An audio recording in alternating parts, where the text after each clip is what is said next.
Resand, love my life. I don't want to be mean. Cliff is baby girl. I'm tired of hearing myself talk. Why are we here? Do you see the dots?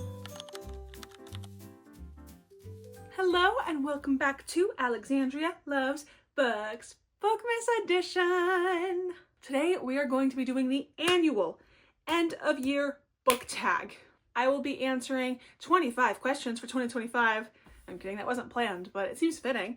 And I will leave all of those questions in the description box below so that you can also answer them either in the comments of this video, or if you want to make your own book tag, tag me so that I can see it. I want to see what books you've read this year and what your thoughts are on them. This is going to be a chatty video, so let's get straight into it. What is the most disappointing book I read this year?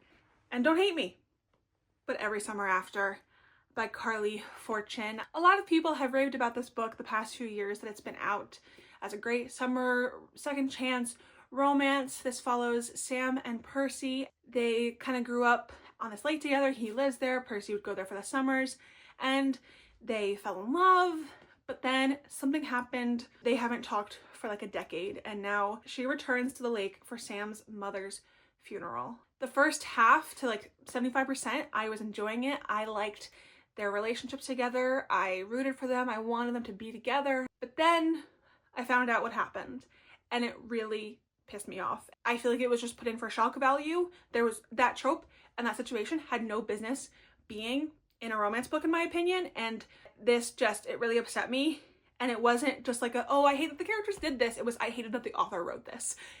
And so I was very disappointed. I think I rated it at 2.5 stars. An underdog book that I read this year, I don't really know exactly what underdog really means. Like, it's not a fight, like in a fight, I get like the underdog like winning and having victory. Like you didn't think about that person, you know, having this big moment or like being so great and like winning. I don't fully get what that means in this context, but what I answered was Phantom by Greer Rivers. This is an indie published dark romance, and it is a Phantom of the Opera retelling. I love this book.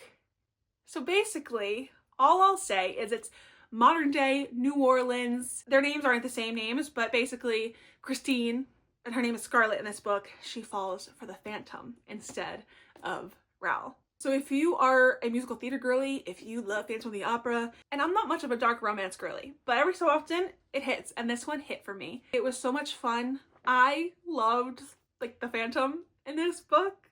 Oh, I think I rated it a 3.75 at the time. The more that time goes on, like I'm like, it's definitely in the 4-star range for sure, because I don't stop thinking about this book. This was, I guess, an underdog book. I wasn't expecting much from it, and it did it for me. An overhyped book that I read was Powerless by Lauren Roberts. I've only read this one and then the novella Powerful. This series is overhyped in my opinion, and I don't know if I think that just because I haven't read the full series, so I don't know like everything that happens. I think it deserves hype. I don't think it doesn't deserve hype, but I don't think it deserves to be overhyped as it is, which I think it very much is overhyped. But maybe my thoughts will change once I read the rest of the series. It's basically any other YA romantasy. You got trials, you got she's an ordinary in this world of elites, where elites have like these different special like abilities or powers or magic, whatever you want to call it, and ordinaries, they don't have any powers or magic, and so ordinaries are either killed or like banished.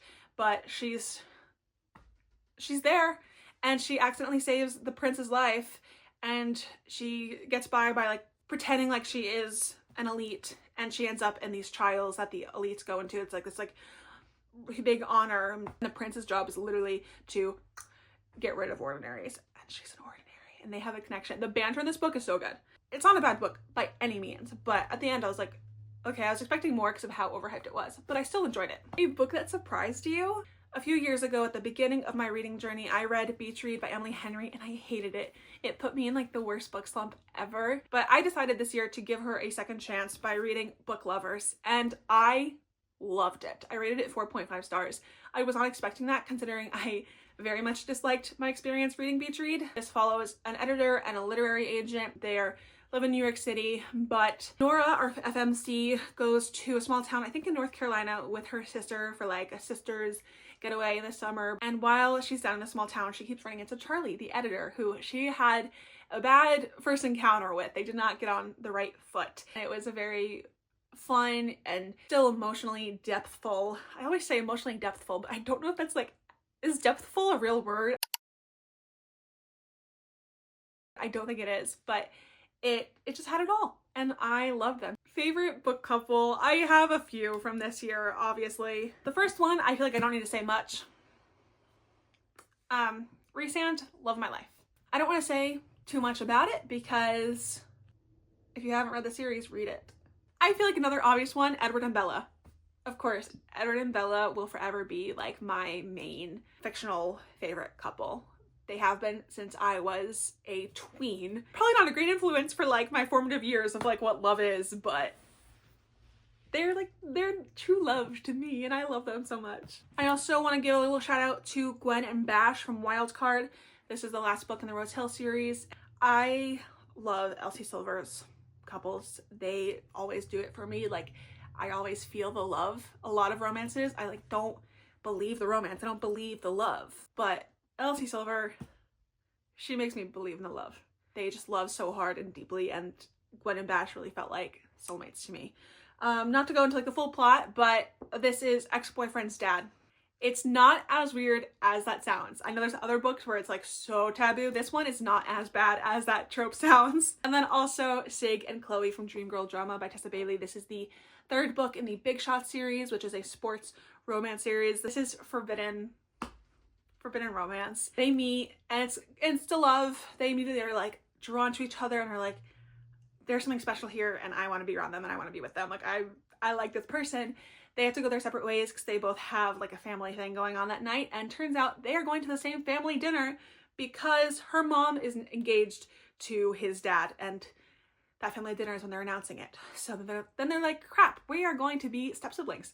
They give such big soulmate energy, and Tessa Bailey always writes men who know who they want, know what they want, and they go after it and they pursue hard, and that's why I love her books. My favorite main characters of the year, Xaden Ryerson is always going to be one of my favorite main characters from the Empyrean series. I only read Onyx Storm this year. The others I read previous years, and I didn't love this book, but I love Xaden Ryerson, and I will till the day I die. So even though this wasn't my favorite read out of the whole series, I still giggled and blushed at Xaden Ryerson, the man that he is. He also loves Violet so hard, and they give me soulmate energy. So he's one of my favorite main characters. I really like Thea from Delicate Escape. This is the second book in the Sparrow Falls series by Catherine Cowles. This is a romantic small town suspense novel and series. Her past just made me feel so deeply and hard for her. I really felt for her with what she was going through, and it was just awful what she was a victim of, and that someone would do what they did, and that it caused her to live a life in fear. I love all of the characters in the series, and I feel for them for all of their dark past, but like I just have a soft spot for Thea. I also really like, both the main characters actually from If It Makes You Happy. I was gonna say Michelle, but also I love Cliff. I think Michelle was a really refreshing FMC because she is kind of like that city working girl, and in the 90s, I really enjoyed her character and her going to the small town, and like she softened, I feel like, going to the small town, and she's going through a divorce and her ex was awful. And she's meeting this man who is Cliff is baby girl. And that is why he's one of my favorite main characters as well. But even though she was like falling in love with Cliff in the small town, she was still like boss woman. It wasn't like, oh, let's turn you into like barefoot and pregnant in the kitchen. It was like, no, she's running the bed and breakfast. She's learning how to do that, but she's running a business. She's still herself. And I really liked her. New favorite author you discovered this year. I have two new authors to me that I love. I feel like I need no explanation for this. Sarah J. Maas. I didn't know if I would like this series, but I gave it a chance this year. I didn't like the first book, and yet, I didn't hate it, but I didn't really like it, didn't care about it, and then I kept reading, and then I was like, oh my gosh, this is amazing. I personally love Sarah J. Maas's books. I've only read the series so far, but I do plan to read more. And then a new romance author to me that I love, and now is going to be like an auto-buy author, is Catherine Cowles. This is Fragile Sanctuary, the first book in the Sparrow Falls series. I eat up her characters and her love stories, and I love how, like, truly, even my least favorite books out of the series, all of them feel like soulmates to me, and I love it. I love it so much. Okay, now my other leg is going numb. Guys, this is not looking good for me. And then who is an author that didn't work out for me? I have a few. Valerie M. Bodden. This is Songs of Home. It's the second book in the River Falls series. This is Christian romance. And the first book I read, Pieces of Forever, by her also this year. And I enjoyed it. It wasn't a high star rating for me. It was a little cringy, cliche. Cringy, that's the one I want to land on there. Cringy, and it's hard finding Christian romances that aren't cringy because a lot of them just feel unrealistic and they don't lack emotional depth. And that book did, but I enjoyed it. And then the second book was so bad. I think I rated it 1.75 stars because it truly lacked everything. The characters were not well-rounded at all, and they were like in their 40s. Like, they are grown human beings, and yet they were acting like teenagers, and not in like the, oh, like we're having fun and just like not fooling around, but fooling around and blushing and being silly and flirting. Like, not like that type of teenager. No, I mean teenager as in so stupid and immature. And they had no connection, no chemistry, and yet everyone was like, you guys need to be together. You guys have such chemistry and connection. No, you don't. This book was bad. I don't know if I'm going to continue the series. I was going to, but then I was like, why would I? Because I hated this book. And another book I hated. I don't have the physical copy anymore because I unhauled it before I moved back to New Jersey in the summer because I was like, I can't have this on my shelf. And I'm not like that. It takes me a lot to unhaul a book. And that is a book by, what's her name? Anne Marie Mayer, called Lucky Charm. This is an indie published book. I saw it at her account on TikTok and I was like, this seems like a little cringy, a little cliche, but fun. And it is a Travis and Taylor inspired romance, singer and a football player, and I think it might be like brother's best friend or something like that. It just seemed like fun, like a good time. But the book itself, I don't want to be mean. Can this be a like? Can this count as a book? I guess literally it is a book because it's words on paper and it's bound, but it shouldn't be. It should not be a book. It lacks everything. The characters again had no chemistry. It truly felt like Wattpad, but in a bad way. There's some great Wattpad stories and Wattpad-esque stories, but then there's the really bad ones that you're like, okay, an 11-year-old wrote this who has no idea what falling in love is like. And that's how the book read. It was so bad. It pissed me off. I don't even want to think about it. So yeah, I hated that book and I will not be reading anymore by this author, unfortunately. The happiest book I read this year. Every year that I do this book tag, if I don't answer this with a Sarah Adams book, something is wrong with me, because Sarah Adams books are truly a cupcake in a book, and I say that every time that I talk about them. This was Beg, Borrow, or Steal, the third book in the When in Rome series. It's small town, interconnected standalones. It's following, there's these 4 siblings and they each have their own book. Truly all of her books, I haven't read all of them yet, but all of the books I've read, doesn't matter the series, this one of the cheat sheet, her books are so sweet and precious. But they don't lack depth either. Like, they still have character depth, and the characters actually have chemistry and banter, and they go through like ups and downs with each other. Like, even though it's like fluffy and like cutesy and cupcakey, it's not surface level. This follows Emily and Jack. They are nemesis. Is that the multiple of nemesis? Arch nemesis. They went to college together and they start off the wrong foot, and then they had this like rivalry between them. They are both teachers, English teachers, and they are both writers. And so Emily has always been like, he's my rival. And those always make for the best love stories.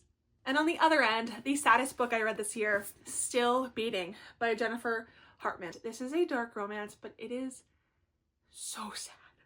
It is a hard read. I like this book, but I don't recommend this book. Cora, she's at her sister's birthday party. She ends up like staying later or something like that, and her sister's fiance stays to like, I don't know, talk to her, or like, I don't remember the details, but they end up both staying and they're like outside, and they actually get kidnapped together. They are kidnapped for a bit and like chained up by this person. They go through a lot of trauma, and you read about the trauma, and it is very sad. I did not expect to like start choking up. And because of that, they end up kind of falling in love. It's a very sad story while also being beautiful and hard and heartbreaking and heart-wrenching, and like she's falling in love with her sister's fiance, and he is falling in love with his fiance's sister. Like, it's not like, so like already like that in and of itself is like a rough dynamic, and then add in the fact that they were kidnapped together. Very sad. If that sounds like your thing, pick this book up now. See, so that's why I don't talk about this book a lot. I don't like outright recommend it. Most frustrating book. I have a few. Every Summer After, we already know I was frustrated. Songs of Home, we already know that I was frustrated. Lucky Charm, we already know I was frustrated. Cleat Cute by Meryl Wilson. This is a sapphic sports, soccer, romance. And the back of the book says that there is a miscommunication leaves the women with hilariously different perspectives on their relationship. This was not hilarious. I do not find miscommunication hilarious. And so going into this, I was like skeptical of like, what miscommunication can be done where it's like funny? And no, this was not funny in my opinion. It actually made me dislike both of the characters, one over the other. I feel like they were both stupid, and why would you assume things, or why, like, it was just annoying to me. And I don't think this book had a lot of emotional depth. I feel like it was very spicy, so it got the physical connection there, but it lacked an emotional connection between Grace and Phoebe. The Art of Catching Feelings. This is one of those stories where the characters know each other in real life, and they're also talking to each other online, but they don't know that the person they know in person is the person they know online, except it's only one of them don't know. I personally did not like that their physical relationship started before both people knew. I didn't like that. It grossed me out, gave me the ick, and it made me really dislike the character that knew. And then The Crash. I think I rated this 1.25 stars. I hated this book. This book was like if Waiting for Godot, the play, if you've heard of it, was a thriller where basically nothing happens. I hated all of the characters, and it was just dragged on where we were getting other people's POV and we knew what people wanted to do and what their motivations were and what they wanted and everything, but then nothing happened. Like, nothing to stop them and nothing to make them do what they wanted to do. But I was like, okay, why are we here? And then the ending I hated as well, because I wanted justice for the character that I hated the most, and I didn't get that. Moving on. Best book adaptation. I don't know if this means of like a movie or film adaptation that came out this year, or like a book I read this year that does have an adaptation. So I have two answers. And I just realized that neither of their adaptations came out this year. First, we have Phantom. I mean, this book doesn't, oh wait, actually, not this one, but this one, the actual original book, Phantom of the Opera by Gaston Leroux. This is a French horror novel that takes place at the Paris Opera House, and there's the Phantom and Christine, who sings, and the Phantom teaches her how to sing, and he haunts the place, and I love this story. I did not like the original book. I was bored, and the adaptation is very different from this, but I thank God for Andrew Lloyd Webber and all of the people involved that turned this into an adaptation of a musical, because the musical, oh, I love that story. So, and the music, oh my gosh, I love the freaking music. So I'm obsessed with the movie Phantom of the Opera and the Broadway musical Phantom of the Opera. So definitely this one.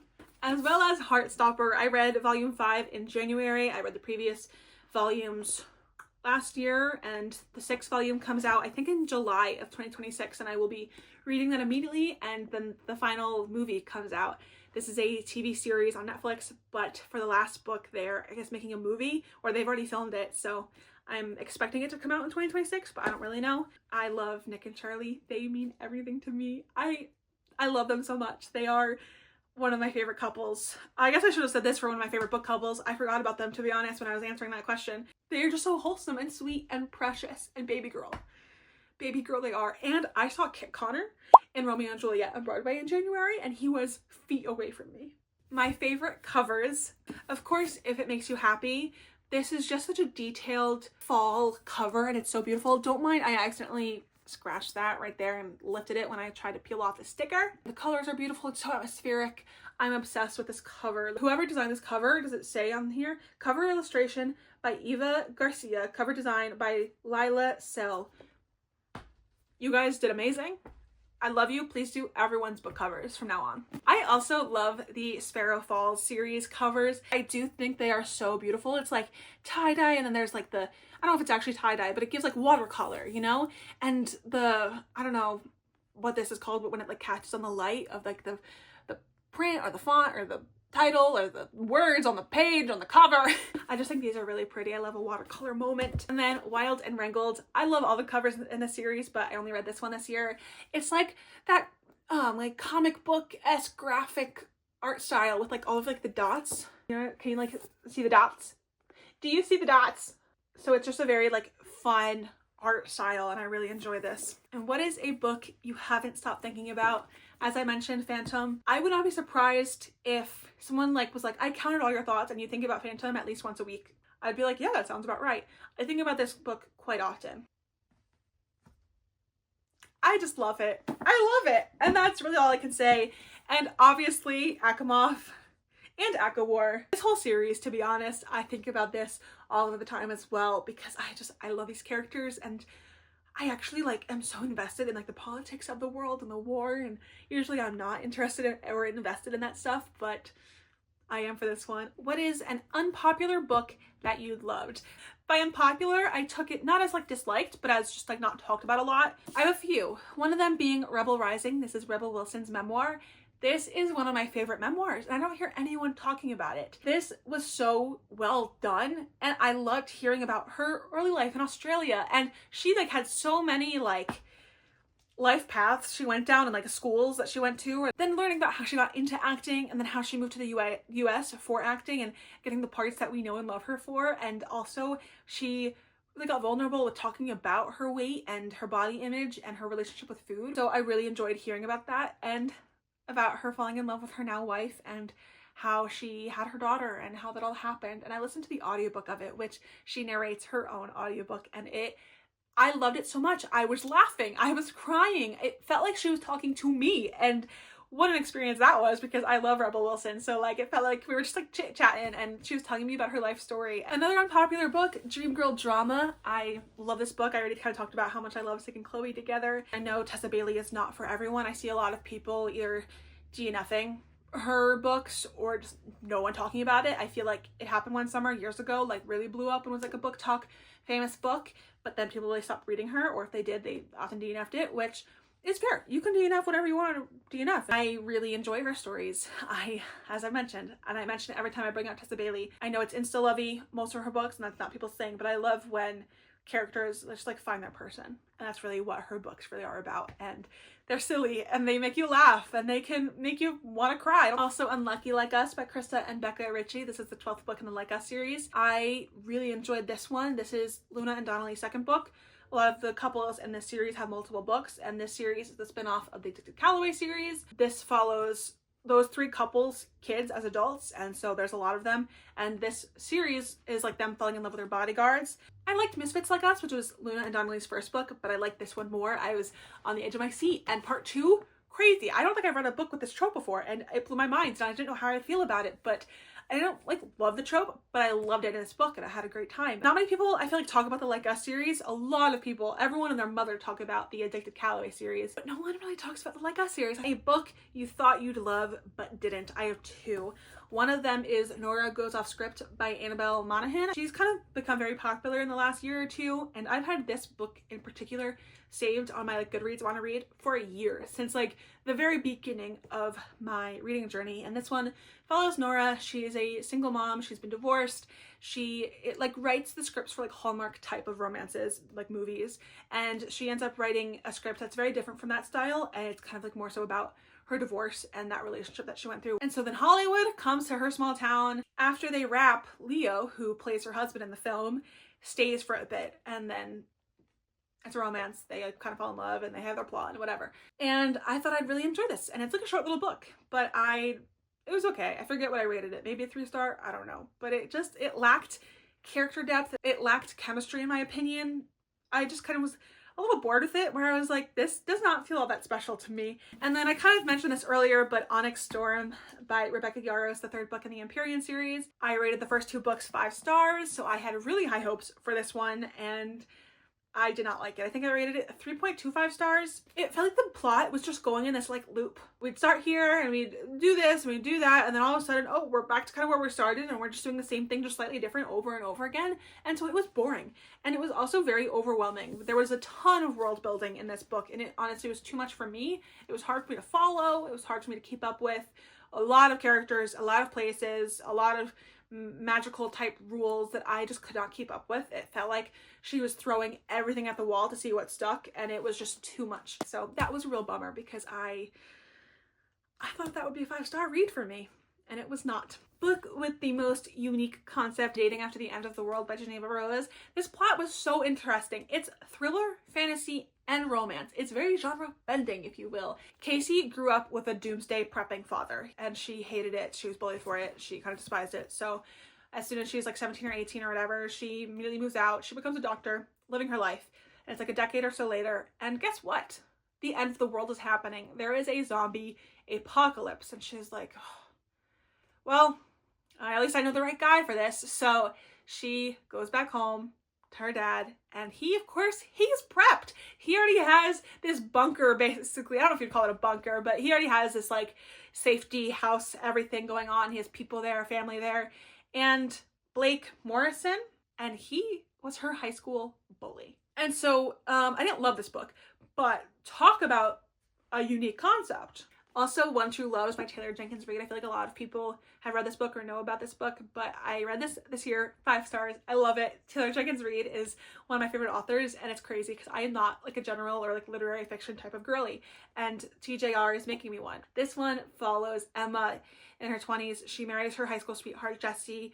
It's a year into their marriage, and he was away on this trip, and his helicopter crashes and he passes away. Obviously, she's very heartbroken. She moves across the country back to her hometown, and she's now in her 30s, and she's fallen in love again with Sam, and she is now engaged to Sam and happy and in love when she gets a call that Jesse, her first husband, is alive. How crazy. So she has a fiance and a husband, and then she's like, what the F do I do? And the third book that I think has the most unique concept that I read this year is Scythe and Sparrow.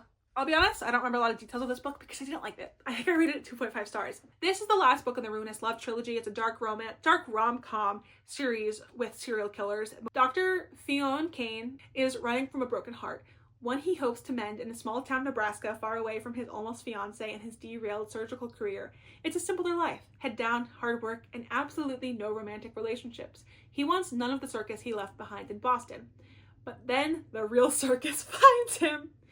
Motorcycle performer Rose Evans has spent a decade on the road with the Silveria Circus, and it suits her just fine, especially when she has the urge to indulge in a little murder when she's not in the spotlight. But when a kill goes awry and she ends up with a broken leg, Rose finds herself stuck in Nebraska at the home of the adorably nerdy town doctor. So yeah, she's a serial killer who's also a motorcyclist performer in a traveling circus. If you say that's not unique, you don't know what unique is. What is a book that you would reread that you read this year? I have a few, and I'll just say I'm not committing to do rereads. I don't reread often, and I want to be better at it, but I just don't because my physical TBR is so large that I'm like, why would I reread a book when I have so many books I need to read? So don't hold me to any of these. Without going into detail on a few of these, because there's really no need, obviously, Akhimov and Akhawar. I would love to do a reread of this entire series, especially the first book now that I know what I know. I'm not going to say much about this next one either because I've talked about it a lot and I think it's obvious. Phantom. I love this book so much. Like I said, it was a 3.75 for me, and looking back on it, I'm like, it's definitely a higher rating. And so now that I realize how much I think about this book and how much, heart storage it takes up for me, I think a reread would be really fun. I also would love to do a reread of Breaking Dawn. I cried at the end of this. Like, it made me so sad that this world was fictional and that Bella and Edward it made me really sad that they're not real and that their love isn't real because it's ink on paper, but it's real to me, and it made me sad that this world was done. And I still have Midnight Sun to read, but that's the same story as Twilight, just told in Edward's POV. So like actual new story is done. And then lastly, I think I want to do a reread of Wild Side. Honestly, I want to reread all of Chestnut Springs and the Rose Hill series. I rated this at 3.75 back in March, and I'm like, why? Because looking back on it, like with Phantom, I'm like, this is a higher rating. This is definitely a 4-star. And I think I would really enjoy reading it again, because now that I'm like, I've thought about this book more, not as much as Phantom, but more than I thought I would, and it does feel like a higher rating than what I actually rated it. So I think maybe if I read it at a different time, I might enjoy this even more than I did then. What book do you wish you got to this year? I have 2 books. They are both on my 2025 TBR. One of them is By a Thread by Lucy Score. This is just like a thick book, and so I am deterred by a thick book, okay? I am. I'm getting better about that, but I'm still not cured from that intimidation from thick books. I've heard great things about this book. I remember Sarah Caroli loved this back when she read it forever ago. This follows Dominic and Allie, and I think it's a workplace romance, and his mom hires her and he wants her gone. It just seems like the banter would be so good. So I can't wait to read it, but I just keep putting it off, and so I'm really upset that it's not that I keep putting it off, it's that I forget that I have this book, even though it's on my TBR cart most of the time. So I don't know why I just haven't picked it up. If you saw my 2026 TBR video in Bookmas, you'll know that this is the only book that I allowed myself to repeat from my 2025 TBR onto my 2026 TBR, and that is Binding 13 by Chloe Walsh, the first book in the Boys of Tommen series. She's thick as well, and I am put off by that, especially because the font is also so small. The pages are very big, so it's a lot of words going on. I know this book is very sad apparently for a lot of people, and I really want to know Johnny and Shannon. I want to know what the series like really is about and these characters, but I just haven't gotten to. And I think I've been putting this off because I want to be able to actually dedicate time to it and not feel rushed. What will you prioritize in your 2026 reading year? My physical TBR and my series that I'm in the middle of, because my physical TBR, I haven't counted it yet. There will be a physical TBR video at some point in Bookmas, because I do want to see where we're at the end of the year. I'm overwhelmed by how many books I have on my physical TBR, so I really am trying to like hustle and do like TBR takedown. I'm in the middle of somewhere between like 15 to 20 series, and it's a lot and it's overwhelming, and I would love to get that down to like 10 series, which I don't know if it's actually possible. Books you're glad you got off your physical TBR. Malibu Rising, I put this book off for 2 years, and I was tired of seeing it on my TBR cart. I was tired of picking it for monthly TBRs and not reading it. And it's, of course, it was just a 5-star read, like the book I've been putting off for so long. So after I read this, it felt like a weight off my shoulders of like, I did that. I will no longer have to see that on my TBR cart. It's instead always going to be on my shelf. And then also Ruthless Vows by Rebecca Ross. This is the second book in the Letters of Enchantment duology, and this is a YA romantasy. And I put this off for a long time because I liked Divine Rivals, the first book, but I didn't love it. And then people who loved Divine Rivals did not like Ruthless Vows. So I was like, crap, if I barely liked, I didn't barely like, but if I only liked, didn't love Divine Rivals, am I going to hate this? So I was nervous and I put it off for a long time. So also when I read this back in, I think September, it was like weight off my shoulders, and I actually really enjoyed this. I think I rated it 3.75, something like that. This is your sign for the books that you've been putting off. Just try them out. And I'm telling myself that too, because I should be reading the books I've been putting off. What is the longest book you read this year? The longest book I read was Breaking Dawn by Stephanie Meyer. This book is 754 pages. And I will say, I still have like all of December to read books. And the first book I plan on reading in December is Nobody Like Us, the last book in the Like Us series. And if I do end up actually reading this like I plan to, this book is 759 pages. So if I read this will be the longest book I've read this year. But as of right now, Breaking Dawn holds the title. And then opposite of that, what is the shortest book I read this year? Hidden Christmas by Timothy Keller. It is 141 pages.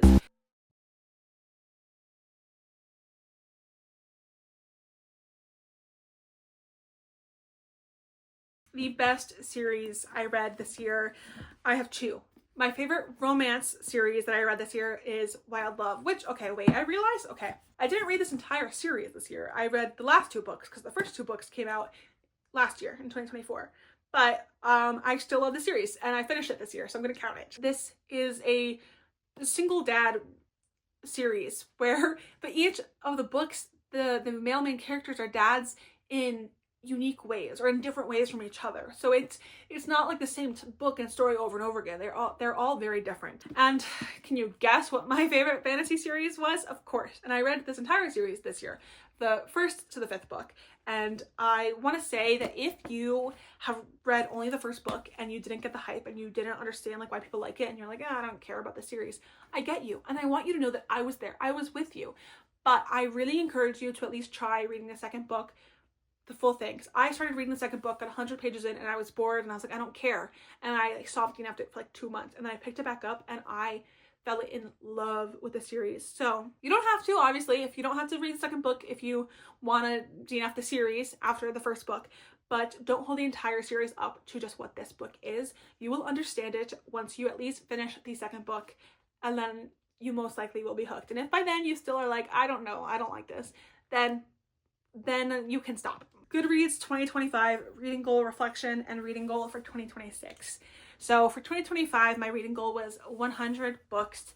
And as you might have seen, if you've been watching all of my Bookmas videos, in day 2, I believe, was the video where I actually completed the reading goal and I reached 100 books read in 2025 on November 9th, way before the end of the year. And so that was a shock. I did not expect that. I really liked most of the books that I read, and I think I had an overall really good reading year, and I'm proud of myself for reading 100 books. This is only my 2nd year doing that. Next year, I'm going to keep 100 books as my goal. I think that's good. I might exceed it, but I might be fighting to get there by the end of next year. So I think that's a good spot for me. Other reading goals, like I kind of hinted at earlier, I would love to get my physical TBR down to like 30 books.